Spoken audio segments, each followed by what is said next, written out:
Muito bem, estamos aí no terceiro vídeo de nossa quarta aula, Ética Cristã. Antes de falarmos sobre o transplante de órgãos, eu queria trazer mais uma vez as definições de eutanásia, ortotanásia e distanásia. A eutanásia, vulgarmente falando, é formada por dois vocábulos gregos: eu, que significa bom, e thanatos, que é a morte. A palavra eutanásia pode ser traduzida literalmente como a boa morte. A ortotanásia provém de dois vocábulos gregos: ortos, que significa certo e ajustado à razão, e thanatos, morte. A ortotanásia, por conseguinte, é o tratamento dispensado a um enfermo terminal que, já sem os recursos extraordinários da medicina, é assistido apenas pelos meios ordinários. Nesse caso, o médico limita-se a ministrar-lhe paliativos, minorando-lhe a dor e proporcionando-lhe todo o conforto possível. Recomenda-se ainda que o moribundo aguarde os seus momentos finais em casa ao lado de seus entes queridos. A distanásia significa, etimologicamente, morte lenta, conhecida também como obstinação terapêutica. A distanásia pode ser definida como a prática pela qual, utilizando-se de meios artificiais e muitas vezes desproporcionais, prolonga-se a vida de um enfermo incurável. Ela também recebe o nome de cacotanásia, morte ruim e indesejável, ok? Vamos então agora para o transplante de órgãos, que é a expressão do amor.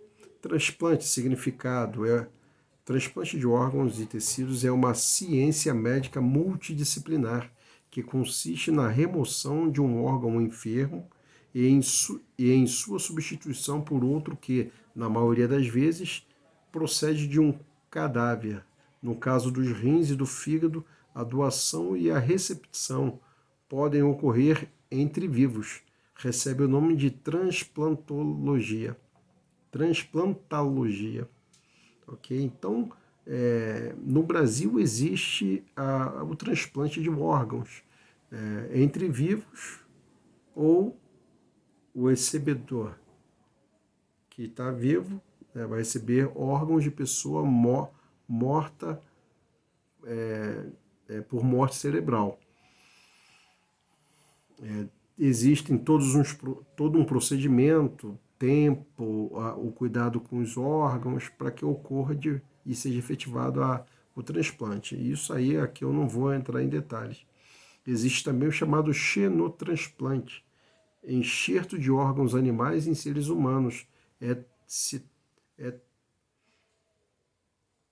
denominada de heteróloga.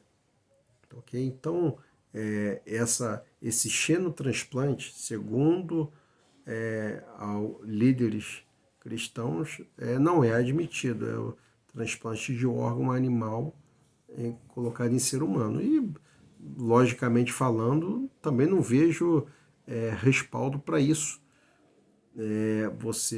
Um exemplo, receber o coração de um macaco, né, de um animal, não tem cabimento. Você vai ser o quê? Cobaia? Né? Vai permitir que um parente seu passe por esse processo como cobaia e gere sofrimentos? Claro que não. Então, se não houver órgãos humanos para serem transplantados, não há o que se falar nessa possibilidade de xenotransplante. Bom, nesse contexto, o Brasil ele teve um médico de nome Euríclides Zerbini. Ele foi um grande médico, nascido em 1912 e morreu em 1993. Ele foi o médico que realizou o primeiro transplante em 25 de maio de 68.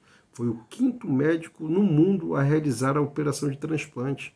Esse médico, Euríclides Zerbini, ele criou o INCOR, Instituto do Coração, em São Paulo.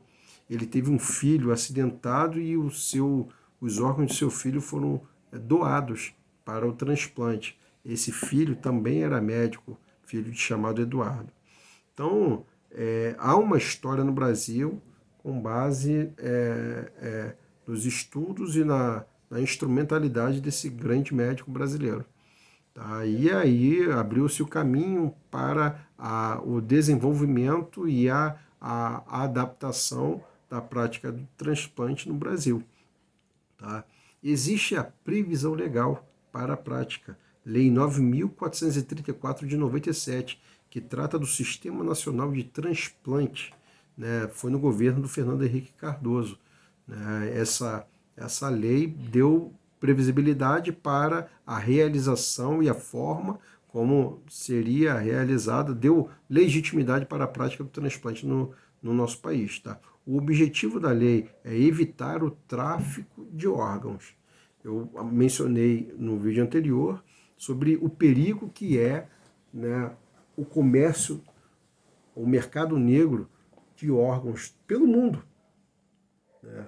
E se você procurar na internet, vai encontrar pessoas oferecendo órgãos dos mais variados valores, né? Cada um com seu preço: coração, córnea, rim, fígado.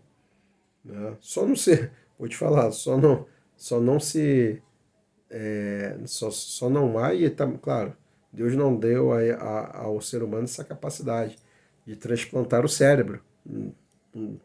Não há, assim, nitidamente você colocar a mente de uma pessoa em outra, e isso é incabível, e o ser humano não tem essa capacidade, digo, não terá, porque Deus não permitirá que isso aconteça. Tá, ok? Mas ao homem foi dada a sabedoria para o aperfeiçoamento da medicina. Tá bom? Bom, falei sobre o objetivo da lei, que é evitar o tráfico de órgãos, uma prática no mundo, mas no Brasil, não se enganem. Pessoas desaparecidas, existem dados, talvez não confirmados, que apontam para essa possibilidade do comércio de órgãos, tá bom? Né? Enfim. O artigo 3º dessa lei fala sobre a possibilidade do transplante de órgãos do morto por morte encefálica, morte cerebral. A partir da morte cerebral, aquele corpo, aquele cadáver terá aquele período curto para ser extraído os órgãos saudáveis para o transplante, tá, em pessoa viva. Okay? O artigo 4º fala sobre a autorização familiar. No Brasil, tem que ser explícita a escolha de ser doador de órgãos. Eu tenho que escolher, eu, Júlio, ser doador de órgão, e tem que deixar isso, tem que estar definido na minha identidade, né, e a minha família tem que dar autorização. Agora, né, ninguém faz verificação de cadáver, né, o que tem dentro. Pedir a Deus para que haja sempre o cuidado e o respeito pela vida humana e também pelo cadáver, que é de propriedade da família. Tá? Então, a autorização deve ser explícita pela pessoa em vida e também com a anuência da família, para que haja a doação de órgãos. O artigo 9º fala sobre o transplante entre vivos. Bom, ninguém pode doar, por exemplo, entre vivos, o coração. Né? Para eu doar meu coração, eu vou morrer para que isso aconteça. Então, mas, por exemplo, o pulmão, né, os rins, né, é possível a doação de órgãos duplicados. Né? Claro, você já vai viver 50%, né, com menos um órgão. Tá? Mas, enfim, você doaria um órgão para filho, para esposa, para pai, para irmãos. Né? A gente não pensa e não há restrição nenhuma, biblicamente falando, sobre isso. Tá? A gente sabe, né, da evolução da medicina, sobre o tratamento, da possibilidade da pessoa viver com um dos órgãos, né, dos órgãos pares, né? E a gente faria isso por nossos familiares, por quem amamos. Né? Então, né? A gente só precisa estar certo do que vai fazer, mas não existe nenhuma proibição com relação a isso, tá bom? Artigo 11 vai falar sobre a proibição da publicidade no transplante de órgão. Fazer divulgação como faz a divulgação da marca Coca-Cola, né? Não, doe seu órgão, né? Fazer aquela. E isso aí tem que ser proibido porque é muito perigoso. Já é perigoso sem a publicidade. Imagina se fizessem, mas não tem publicidade na TV. Vai ver na internet. Busca lá as informações para ver se não tem muita coisa estranha circulando pelas redes sociais. Me preocupa muito a banalização da vida. E outra coisa, quem tem dinheiro vence nessa busca pelo transplante de órgãos. Porque, infelizmente, no mercado negro, pessoas são mortas, mutiladas, para que alguém com dinheiro seja beneficiado. Ok? Artigo 9, 19 dessa legislação, da Lei 9.434 de 97, que fala sobre o Sistema Nacional de Transplante, o artigo 19 fala sobre a dignidade do cadáver. Tá? Você autorizar, né, a família ter a anuência da autorização e também prosseguir, né, na autorização, e o cadáver ser preservado.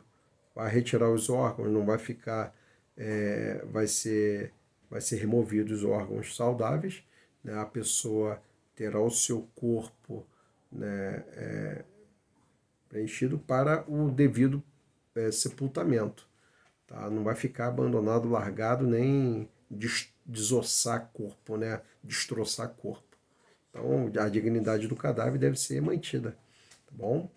Você arrancar as córneas e deixar lá um buraco isso porque a família vai fazer o velório, precisa de pelo menos ter um corpo apresentável para aquele momento de dor, de sofrimento, tá bom?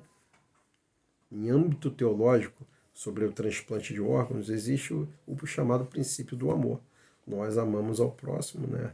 E é por causa do amor que a gente decide fazer algo tão drástico, porque doar um órgão não é fácil.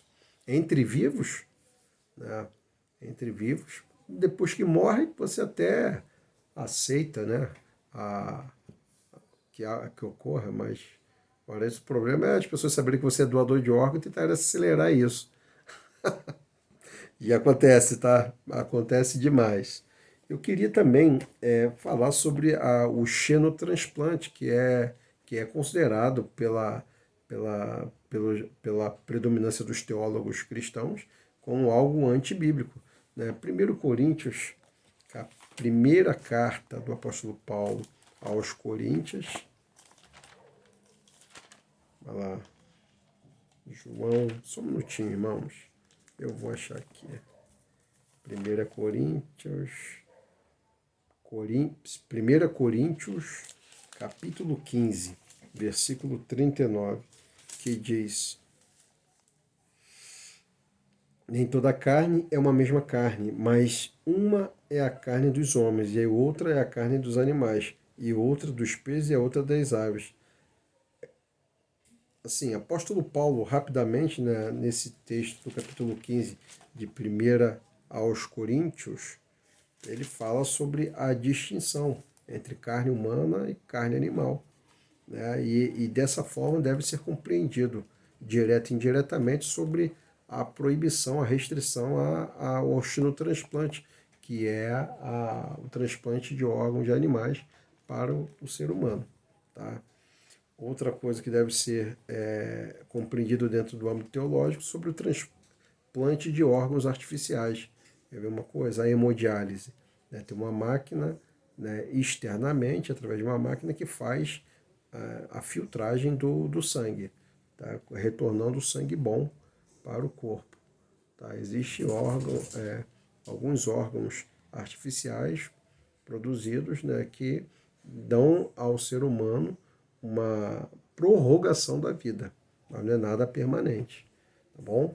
Não tem ninguém aqui querendo ser Deus, e mesmo que queira, não vai chegar, tá bom? Outra coisa é doação de sangue. Existem questionamentos em relação a isso, né?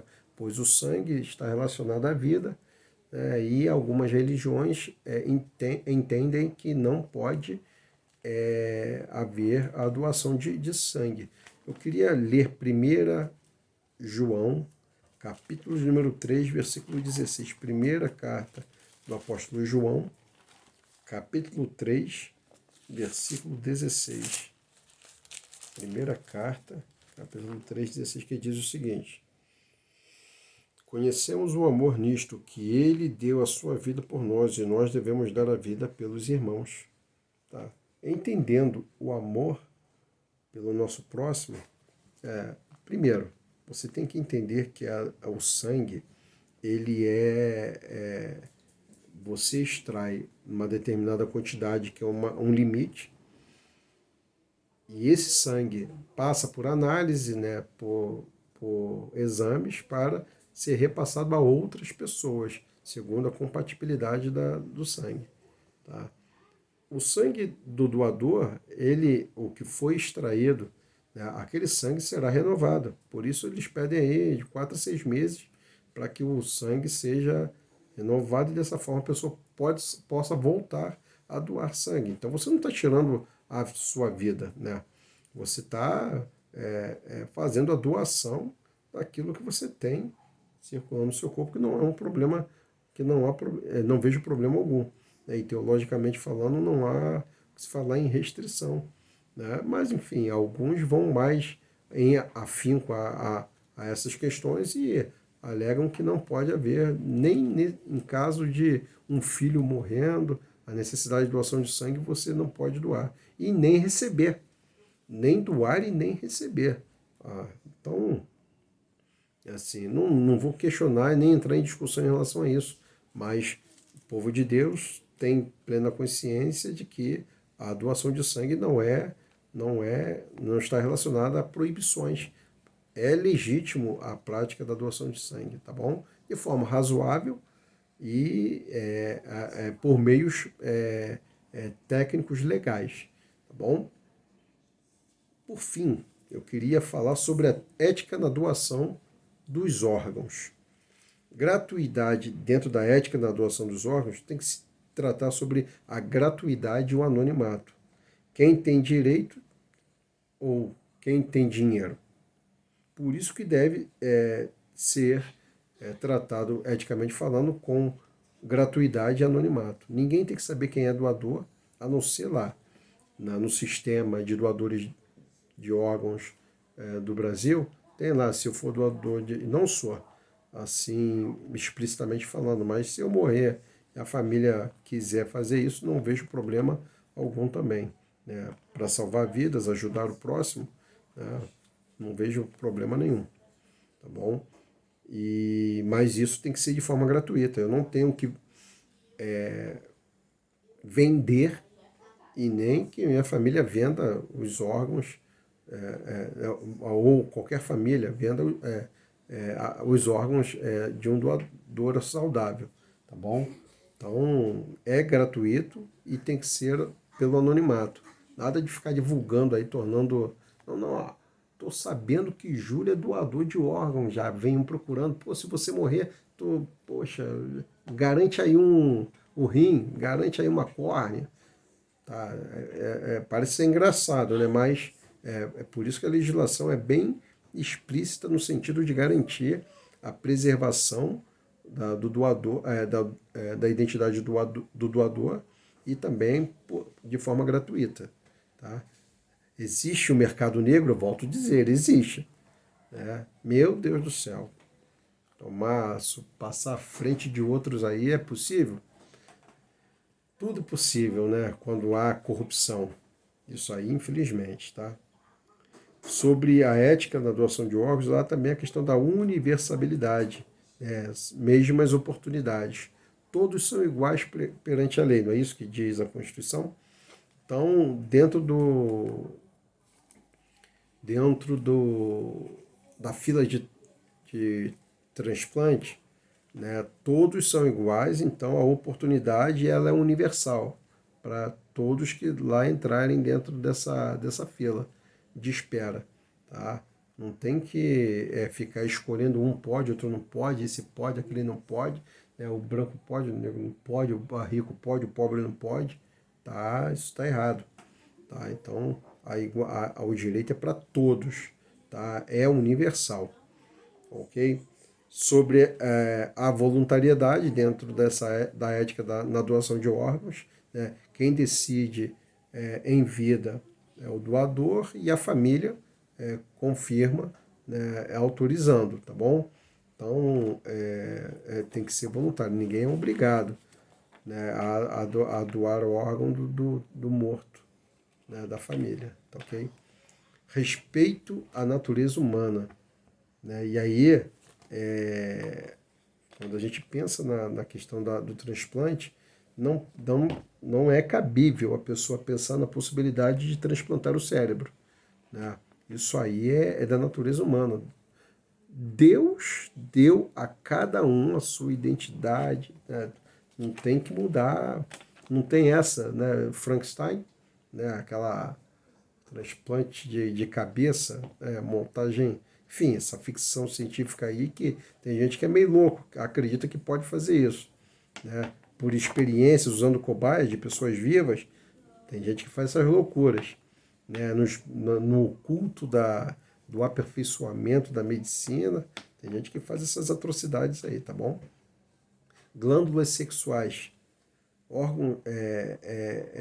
órgãos genitais de um homem se transplantado em uma mulher, ou o contrário, é impossível.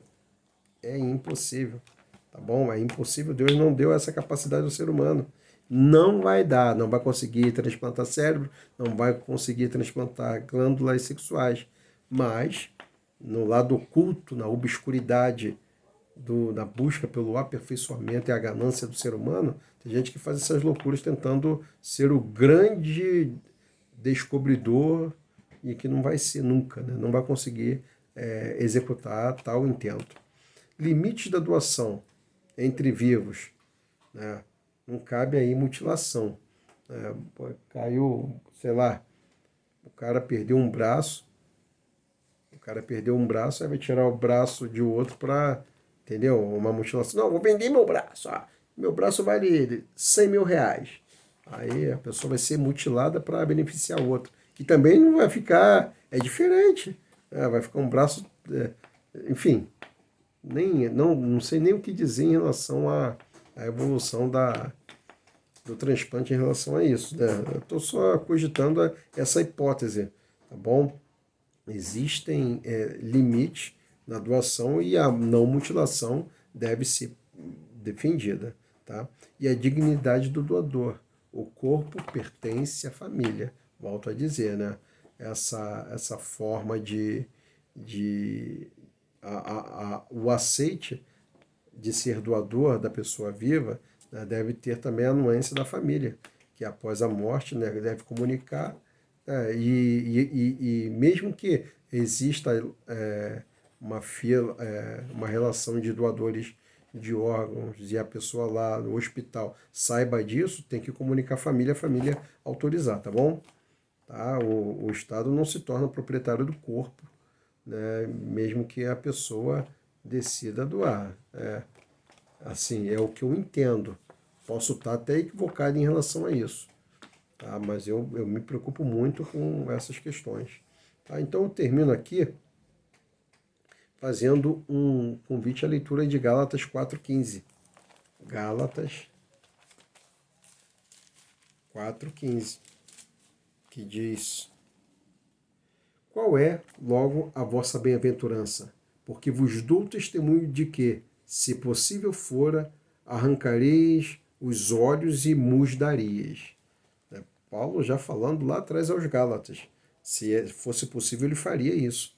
Tá? Então, assim, a gente não tem que ficar preso a essas questões físicas, não. Se eu morrer, né, mesmo que não esteja explícito como doador de órgão, mas se a minha família decidir, comunica ao hospital e eu não vejo problema algum nisso. Né? Não tenho restrição em determinar a minha família, em orientar minha família a que morrendo de morte cerebral, né, tendo os órgãos saudáveis, doar para pessoas que necessitem, né, que tenham as suas vidas prolongadas. Tá, ok? Que é a única coisa que isso promove do transplante é prolongar a vida. Meses, anos, poucos anos, não se sabe. Muitos anos, mas a pessoa não vai se tornar imortal, vai morrer em algum momento. Tá? Mas se as pessoas querem viver um pouco mais e tendo essa possibilidade, o recurso do transplante de forma legítima, cumprindo rigorosamente a legislação no Brasil, eu acho justo, né, que se pleiteie essa possibilidade enquanto cristão, tá ok? Deus abençoe vocês. Eu não vou fazer um quarto vídeo, não. Eu vou terminar aqui porque eu sei que o dia a dia de vocês é cansativo. Nessa quarta aula da primeira parte da ética cristã, né, eu vou concluir somente com 3 vídeos e agradecer vocês. Obrigado pela paciência. Assistam aos vídeos, né, que vou deliberar sobre nota de conceito na assistência aos vídeos, tá bom? E eu vou passar no grupo os temas para o trabalho, que será entregue na nossa última aula, daqui a um mês, tá bom? Vocês se preparem, se organizem, né? Tem aí tempo, assistam mais aulas, vai no carro, coloca lá, liga o celular. Eu sei que me ouvir também deve ser meio enjoado. Não sou. Eu tenho certeza de que existem muitas pessoas com maior capacidade de argumentar e de falar, mas sou uma pessoa esforçada e que quer o melhor para vocês. Sejam grandes teólogos e se aperfeiçoem, tá, no conhecimento. Tenham integridade, tenham responsabilidade na defesa da palavra de Deus, tá ok? Quero orar mais uma vez agradecendo. Deus amado, em nome de Jesus, obrigado pela vitória, por mais uma aula que os teus filhos assistem. Abençoe-os poderosamente e dê uma semana de paz sob a tua graça e domínio. E que o próximo encontro estejamos ainda mais com vontade de aprendermos a tua palavra em nome de Jesus. Amém. Vitória para todos em Cristo Jesus.